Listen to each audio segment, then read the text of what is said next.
आज राज्यभरात महाराष्ट्र दिनाचा उत्साह। महाराष्ट्र दिनी मुंबईत दिसणार भाजपचा मराठी बाणा।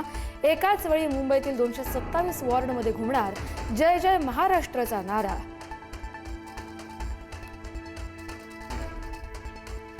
मुख्यमंत्री फडणवीसांकडून हुतात्मा स्मारकाला अभिवादन। महापौर ऋतू तावडे, मुंबई पालिका आयुक्तांकडूनही हुतात्मा स्मारकाला अभिवादन। महाराष्ट्रासाठी बलिदान देणाऱ्या हुतात्म्यांना नमन।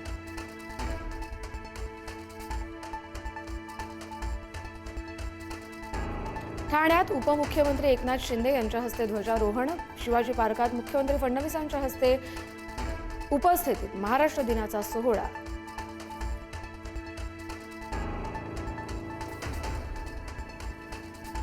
मुंबई पुणे मिसिंग लिंक प्रकल्पाचा आज लोकार्पण। 1 मे म्हणजेच आजच्या महाराष्ट्र दिनाच्या पार्श्वभूमीवर उद्घाटन सोहळा।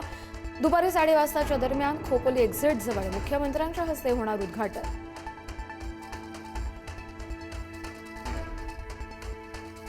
मराठी सक्तीच्या मुद्द्यावरून राज ठाकरे यांचे सरकारला खडेबोल। मराठी शिकण्यासाठी मुदतवाढ देण्याची काय गरज? मराठी बोलणार नाही हे बोलण्याची हिंमत येते तरी कुठून? राज ठाकरे यांचा सवाल।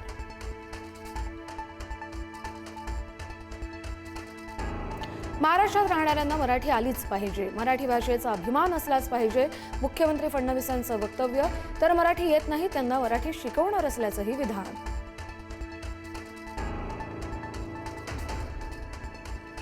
बोंदुखराच्या ट्रस्टवर सरकारी निधीचा वर्षाव झाल्याचा दावा। ईशान्येश्वर देवस्थानकडे जाणाऱ्या रस्त्यासाठी 83 लाखांचा निधी। बोंदुखरातवर सार्वजनिक बांधकाम विभागाची कृपादृष्टी।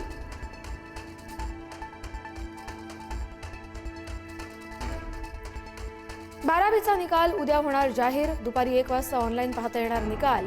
त्याआधी सकाळी 11 वाजता होणार बोर्डाची पत्रकार परिषद।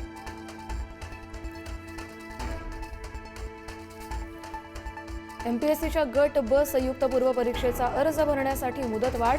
उमेदवारांना अर्ज भरण्यासाठी 14 मे पर्यंत संधी। गट ब परीक्षेचा अर्ज भरण्यासाठी 14 दिवसांची मुदतवाढ।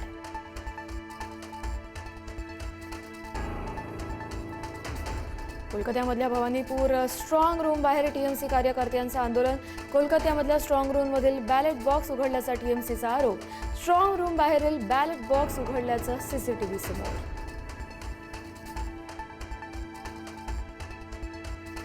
कोलकात्याच्या भवानीपूर विधानसभा मतदारसंघात जोरदार राडा।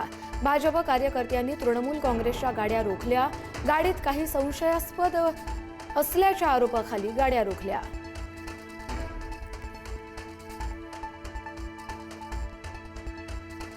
निवडणुका होताच देशात व्यावसायिक सिलेंडरचे दर गगनाला। व्यावसायिक सिलेंडरच्या दरात 993 रुपयांची वाढ। व्यावसायिक सिलेंडरची किंमत तब्बल 3000च्या पार।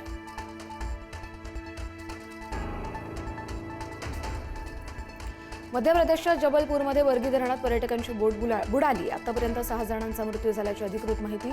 22 पेक्षा जास्त लोकांना सुखरूप बाहेर काढलं।